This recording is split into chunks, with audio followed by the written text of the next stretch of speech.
अखंड ज्योति जनवरी 2021। शीर्षक है दिव्य स्थल मानसरोवर। भगवान शिव के निवास स्थान कैलाश पर्वत के पास स्थित है। कैलाश मानसरोवर यह अद्भुत स्थान रईसों से भरा हुआ है। कैलाश पर्वत दुनिया के 4 मुख्य धर्मों हिंदू, जैन, बौद्ध और सिख धर्म का धार्मिक केंद्र है। पौराणिक मान्यताओं के अनुसार इसी के पास कुबेर की नगरी है। यहीं से भगवान विष्णु के कर कमलों से निकलकर गंगा कैलाश पर्वत की चोटी पर गिरी थी, जहां प्रभु शिव ने उन्हें अपनी जटाओं में धारण करके धरती पर निर्मल धारा के रूप में प्रवाहित किया था। कैलाश पर्वत के ऊपर स्वर्ग और नीचे मृत्युलोक है। शिव पुराण, स्कंद पुराण, मत्स्य पुराण आदि में कैलाश खंड नाम से अलग ही अध्याय है, जहां इसकी महिमा का गुणगान किया गया है। कैलाश पर्वत पर साक्षात भगवान शंकर विराजमान माने गए हैं। इसकी बाहरी परिधि 52 किलोमीटर की है। मानसरोवर पहाड़ों से घिरी झील है, जो पुराणों में क्षीर सागर के नाम से वर्णित है। क्षीर सागर कैलाश से 40 किलोमीटर की दूरी पर है और इसी में शेष शैया पर भगवान विष्णु व देवी लक्ष्मी विराजमान होकर समस्त संसार को संचालित करते हैं। यह क्षीर सागर भगवान विष्णु का अस्थायी निवास है। कैलाश पर्वत के दक्षिण भाग को नीलम, पूर्व भाग को स्फटिक, पश्चिम को रूबी और उत्तर को स्वर्ण रूप में माना जाता है। इस पावन स्थल को भारतीय संस्कृति के हृदय की उपमा दी गई है, जिसमें भारतीय सभ्यता की झलक दिखाई पड़ती है। कैलाश पर्वत की तलहटी में कल्प वृक्ष लगा हुआ है। बौद्ध धर्मावलंबियों के अनुसार इसके केंद्र में एक वृक्ष है, जिसके फलों के चिकित्सकीय गुण सभी बौद्ध धर्मावलंबियों के अनुसार इसके केंद्र में एक वृक्ष है, जिसके फलों के चिकित्सकीय गुण सभी प्रकार के शारीरिक और मानसिक रोगों का उपचार करने में सक्षम है। तिब्बतियों की मान्यता है कि एक संत कबीर ने वहां वर्षों गुफा में रहकर तपस्या की थी। तिब्बती बोन पाओं के अनुसार कैलाश में जो 9 मंजिला स्वास्तिक देखते हैं, वह डेमचौक और दोरजे फांगवों का निवास है। बौद्ध भगवान का अलौकिक रूप डेमचौक बौद्ध धर्मावलंबियों के लिए पूजनीय है। बुद्ध के इस रूप को धर्मपाल की संज्ञा भी वे देते हैं। बौद्ध धर्मावलंबियों का मानना है कि इस स्थान पर आकर उन्हें निर्वाण की प्राप्ति होती है। यह भी कहा जाता है कि भगवान बुद्ध की माता ने यहाँ की यात्रा की थी। जैनियों की मान्यता है कि आदिनाथ ऋषभ देव का निर्माण स्थल अष्टपद यही है। कहते हैं कि ऋषभ देव ने 8 पग में कैलाश की यात्रा की थी। हिंदू धर्म के अनुयायियों की मान्यता है कि कैलाश पर्वत ही मेरु पर्वत है, जो ब्रह्मांड की धुरी है और यह भगवान शंकर का प्रमुख निवास स्थान है। यहाँ देवी सती के शरीर का दायां हाथ गिरा था, इसीलिए यहाँ एक पाषाण शिला को उसका रूप मानकर पूजा जाता है। यहाँ एक शक्तिपीठ भी है। कुछ लोगों का मानना है यहाँ भी है कि गुरु नानक देव ने भी यहाँ आकर कुछ दिन ठहरकर ध्यान किया था और इसीलिए सिखों के लिए भी यह एक अत्यंत पवित्र स्थान है। वैज्ञानिकों के अनुसार यह स्थान धरती का केंद्र है। धरती की एक ओर उत्तरी ध्रुव है तो दूसरी ओर दक्षिणी ध्रुव। दोनों के मध्य स्थित है हिमालय। हिमालय का केंद्र है कैलाश पर्वत और मानसरोवर। वैज्ञानिक मानते हैं कि भारतीय उपमहाद्वीप के चारों ओर पहले समुद्र था। इसकी लहरों के टेक्टोनिक प्लेटों से टकराने के कारण हिमालय का निर्माण हुआ। यह घटना अनुमानतः 10 करोड़ वर्ष पूर्व घटी थी। यह एक ऐसा भी केंद्र है जिसके एक्सिस मुंडी कहा जाता है। एक्सिस मुंडी अर्थात दुनिया की नाभि का आकाशीय ध्रुव और भौगोलिक ध्रुव का केंद्र। यह आकाश और पृथ्वी के बीच संबंध का एक बिंदु है, जहाँ 10 दिशाएं मिल जाती है। रूस के वैज्ञानिकों के अनुसार एक्सिस मुंडी वह स्थान है जहाँ अलौकिक शक्ति का प्रवाह होता है और हम इन शक्तियों के साथ संपर्क कर सकते हैं।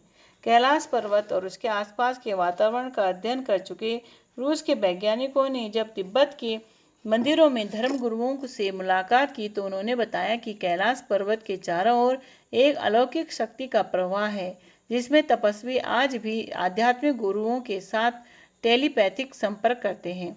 यदि हम कैलाश पर्वत या मानसरोवर झील के क्षेत्र में जाएंगे तो हमको निरंतर एक आवाज़ सुनाई देगी, जैसे कि कहीं आसपास में हवाई जहाज उड़ रहा हो, लेकिन ध्यान से सुनने पर यह आवाज़ डमरू या ओम की ध्वनि जैसी होती है। वैज्ञानिक कहते हैं कि हो सकता है कि यह आवाज़ बर्फ के पिघलने की हो, और यह भी हो सकता है कि प्रकाश और ध्वनि के बीच इस तरह का समागम होता है कि यहाँ से ओम की आवाज़ें सुनाई पड़ती हों।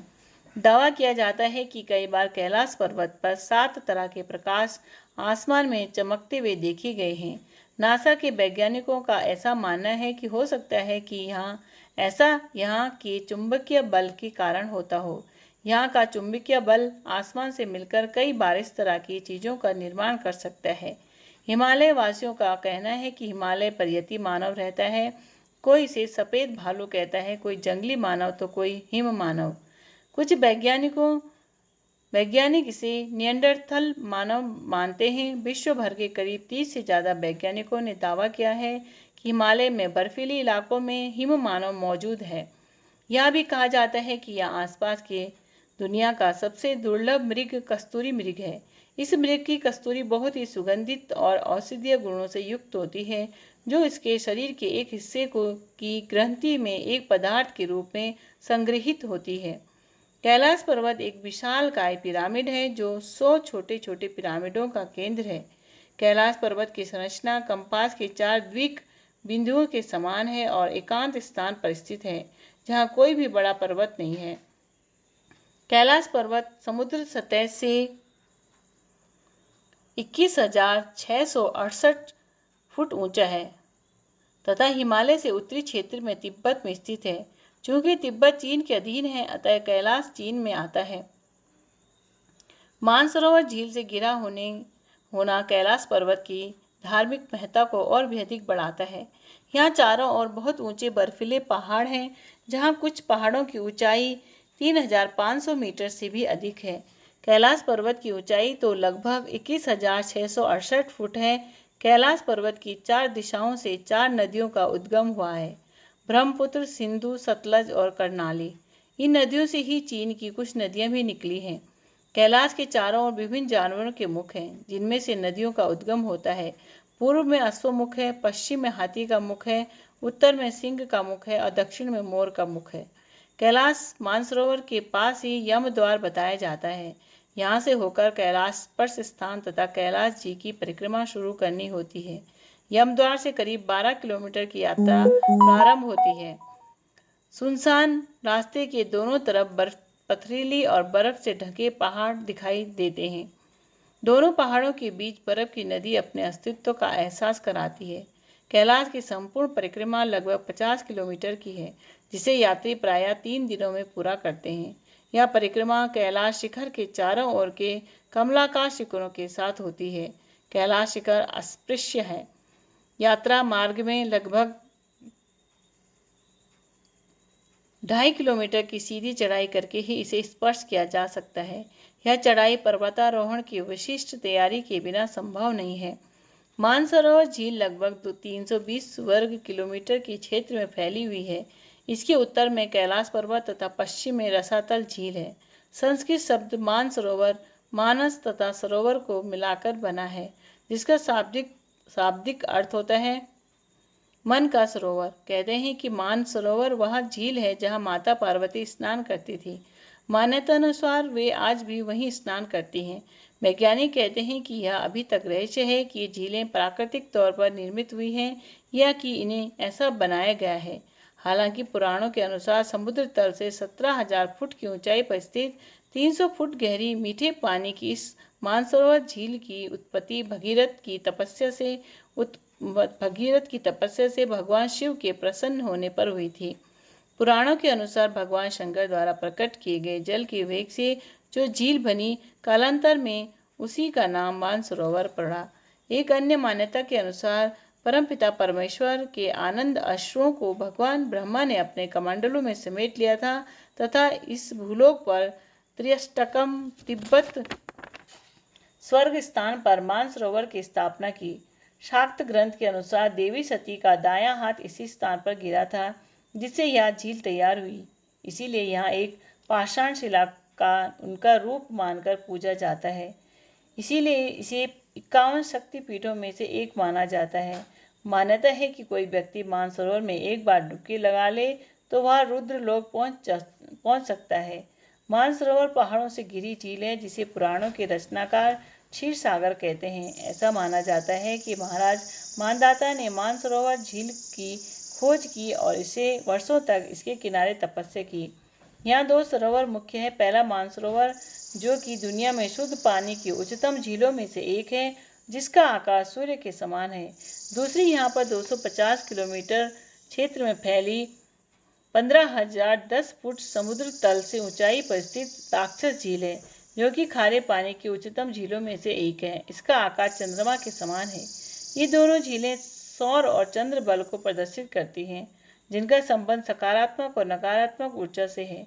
जब दक्षिण से देखते हैं तो इसे एक स्वास्तिक चिन्ह के रूप में देखा जा सकता है। इन दो सरोवरों के उत्तर में कैलाश पर्वत है। इसके दक्षिण में गुरला पर्वत माला और गुरला शिखर है। इस प्रकार मानसरोवर का क्षेत्र एक दिव्य क्षेत्र सिद्ध क्षेत्र है, जो कि एक रहस्यमयी ऊर्जा का केंद्र भी है। शिक्षाप्रद प्रसंग। घोर अकाल पड़ा था। लोग दाने दाने के लिए भटक रहे थे। भगवान बुद्ध से जनता का यह कष्ट देखा नहीं जा रहा था। उन्होंने नगर के सभी संपन्न व्यक्तियों को एकत्रित किया तथा उनसे प्रजा की पीड़ा दूर करने का कुछ प्रबंध करने को कहा। नगर का सबसे बड़ा व्यापारी बोला, प्रभु मैं अपना समस्त धन व अन्न देने को प्रस्तुत हूँ, किंतु वह इतना नहीं है कि पूरी प्रजा को एक सप्ताह भी भोजन दिया जा सके। स्वयं नरेश ने भी अपनी असमर्थता प्रकट की। संपूर्ण सभा मौन हो गई। सभी ने अपने मस्तक झुका लिया। तथागत चिंतित हो गए। इतने में सभा में सबसे पीछे खड़ी फटे कपड़ों वाली भिखारिन मस्तक झुकाकर हाथ जोड़कर बोली, प्रभु आज्ञा दें तो मैं भी सभी आकार पीड़ितों को भोजन दूंगी। किसी ने क्रोधपूर्वक पूछा, तेरे यहाँ क्या खजाना गड़ा है कि तू सबको भोजन देगी? बिना हिचकी बिना भय के उस भिखारी ने कहा, मैं तो भगवान की कृपा के भरोसे से श्रम करूंगी। मेरा कोष तो आप सबके घर में है। आपकी उदारता से ही अब मेरा यह भिक्षा पात्र अक्षय बनेगा। सचमुच उस भिखारी का भिक्षा पात्र अक्षय पात्र बन गया। वह जहाँ भिक्षा लेने गई, लोगों ने उसके लिए अपने अक्षय भंडार खोल दिए और उस अकाल के समय में